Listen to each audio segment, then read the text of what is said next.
Hello అండి, welcome to మావి చిగురు స్టోరీస్. ఈరోజు కథ ఎప్పుడు మొగుడిదే తప్పు. ఈ కథ మీకు నచ్చితే లైక్ చేయటం మర్చిపోకండి. మీకు ఎలా అనిపించిందో కామెంట్ చేసి చెప్పండి. ఈ ఛానల్ని కొత్తగా చూసేవారు మరిన్ని మంచి కథల కోసం సబ్స్క్రైబ్ చేసి బెల్ ఐకాన్ ఆన్ చేయండి. అప్పుడు ఏ కొత్త వీడియో పెట్టినా మీ దాకా వస్తుంది. ఇక కథ మొదలు పెడదాం. మొదటిసారి కాన్పు కనుక తల్లి తండ్రి వచ్చాక గీతని హాస్పిటల్లో చేర్పించారు. పురుడొచ్చినప్పుడు మరో 2 రోజులకి ఇంటికి వెళ్ళిపోవచ్చు పుట్టిన కొడుకుతో. అసలే మొదటి పిల్లాడు, తనకేమీ తెలియదు అనుకునే రామారావుకి అత్తామామలు బాగా సహాయం చేసినట్టే పిల్లాడిని జాగ్రత్తగా చూసుకోవటంలో. రామారావు రోజుకి 8 గంటలు పడుకోగలిగాడంటే అది అత్తగారి కష్టమే. పాపం ఆవిడ ఒళ్ళు దాచుకోకుండా నిద్రాహారాలు మానుకొని సేవ చేసింది. చంటి పిల్లాడు ఏడ్చినా, పాలు పట్టడానికి అర్ధరాత్రి లేవలసి వచ్చినా ఆవిడ విసుక్కోకుండా లేచిందని, కూతురికి అల్లుడికి నిద్ర పాడవకుండా చూసిందని పైకి తెలియనివ్వలేదు. కూతురికి ఈ సమయంలో 6 వారాలు కష్టంగా ఉంటుందని ఆవిడకి ముందే తెలియటం ఒక విషయం. అయితే అల్లుడు సరిగ్గా నిద్ర పట్టకపోతే మర్నాడు ఆఫీస్కి వెళ్ళలేడని ఆవిడ అమెరికా వచ్చాక నేర్చుకున్న రెండో విషయం. ఏమైనా 3 నెలలు ఇట్టే గడిచిపోయాయి. మనవడు చిరునవ్వు నవ్వటం మొదలుపెట్టేసరికి అత్తమామలు ఇండియా బయలుదేరారు. అక్కడ దేశంలో అన్నీ వదిలేసి ఇక్కడ కూర్చోవటం ఎలా అనే నేపం మీద గీత ఎంత బతిమాలినా లాభం లేకపోయింది. అల్లుడు అడిగితే ఆవిడ చెప్పిన మాట, ఎంతకాలం మా మీద ఆధారపడతారు? మేము వెళ్ళాలి, మీ పనులు మీరు నేర్చుకోవాలి కదా. వాళ్ళు వెళ్ళిపోయిన 3వ రోజు నుంచి అసలు నిజం అర్థం కావటం మొదలయ్యింది. పిల్లాడు రాత్రి లేస్తే మళ్ళీ వాడు పడుకునేదాకా భుజం మీద వేసుకుని తిప్పాలి.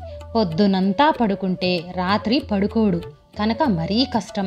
8 గంటల నిద్ర మాట అటుంచితే రాత్రి పాల సీసాలు కడగటం, రోజుకి పిల్లాడికి 3 సార్లు బట్టలు మార్చటం, వాడు గనక డోకితే మరోసారి ఈ బట్టలన్నీ ఉతకటానికి మరో యత్నం వగైరా.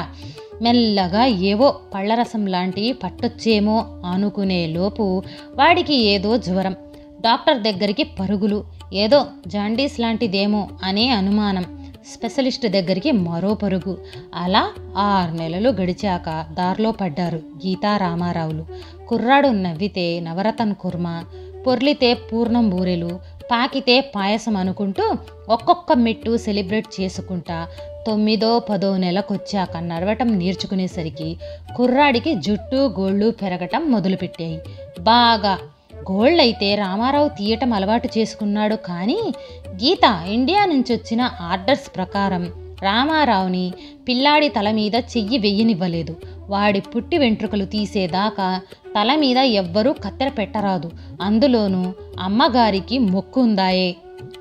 11వ నెల వచ్చేసరికి కుర్రాడి జుట్టు బాగా పెరిగిపోయి కళ్ళకి అడ్డం పడుతుంటే రామారావు గీతకి నచ్చ చెప్పబోయాడు. ముఖం మీద జుట్టు మాత్రమే కట్ చేస్తానని. కుదరకపోతే వాడి కంట్లో జుట్టు పడితే ఈసారి చూడటానికి వెళ్ళినప్పుడు పిడియాట్రిషియన్ వేసే అక్షింతలు తప్పవనీను. కుదరదు, పుట్టు వెంట్రికలు తీయకుండా కత్తి పెడితే మహాపాపం అమ్మగారు ఉవాచ. మరి వాడి కంట్లో పడుతుందిగా జుట్టు.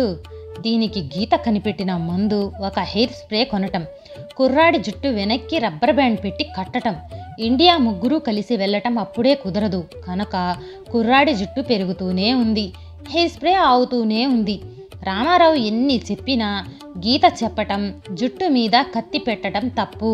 రామారావుకి ఏమీ తెలీదు. ఇంక చాలు, కోపం వచ్చినా పైకి అనకపోయినా లోపల గింజుకుంటూనే ఉన్నాడు రామారావు.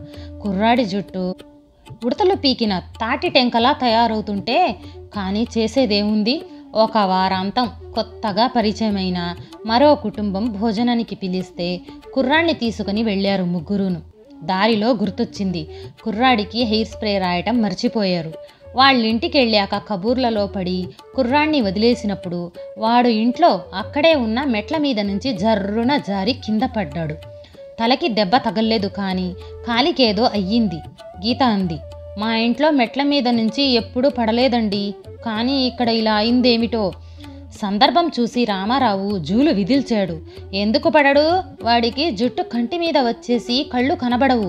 నేను ముఖం మీద జుట్టు మాత్రమే కట్ చేస్తానన్నా నా మీద ఎగురుతావు. ఇంటాయన అన్నాడు, ఎందుకలా వదిలేశారు జుట్టు? ముందు వైపు కొంచెం కత్తిరించవచ్చు కదా. ఈ మహారాణి గారికి మొక్కు ఉందండి. అది ఎక్కడో ఇండియాలో వాళ్ళ ఊరి వెంకటేశ్వరుడి గుళ్ళో చేయించాలి. ఈ లోపల కుర్రాడు ఇలా కింద పడినా, తల బద్దలు కొట్టుకున్నా తల మీద కత్తి పెట్టరాదు. పెడితే నాతో సహా అందరూ సర్వనాశనం అయిపోతాం.